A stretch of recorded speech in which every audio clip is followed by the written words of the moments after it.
Please open in your learning workbook to page 126 and read along as we learn together. Section 8.2, Solving Quadratic Equations by Using the Quadratic Formula. There are three learning objectives. 1. Solve quadratic equations by using the quadratic formula.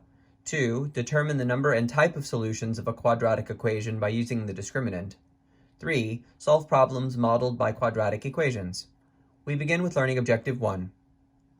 Any quadratic equation can be solved by completing the square. Consider the general quadratic form ax squared plus bx plus c equals 0, where a, b, and c are any real numbers as long as a is not equal to 0. If we complete the square to solve for x, we find that x equals the opposite b plus or minus the square root of the difference b squared minus 4a all over 2a. This is referred to as the quadratic formula. It's one of the most important formulas in all of algebra, and it's worth memorizing. So, let's sing it. X equals opposite b plus or minus the square root of b squared minus 4ac all over 2a.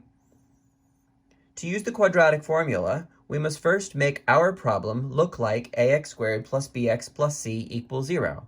Then, once we identify the values of a, b, and c, we plug them into the quadratic formula and simplify to get the answer or answers.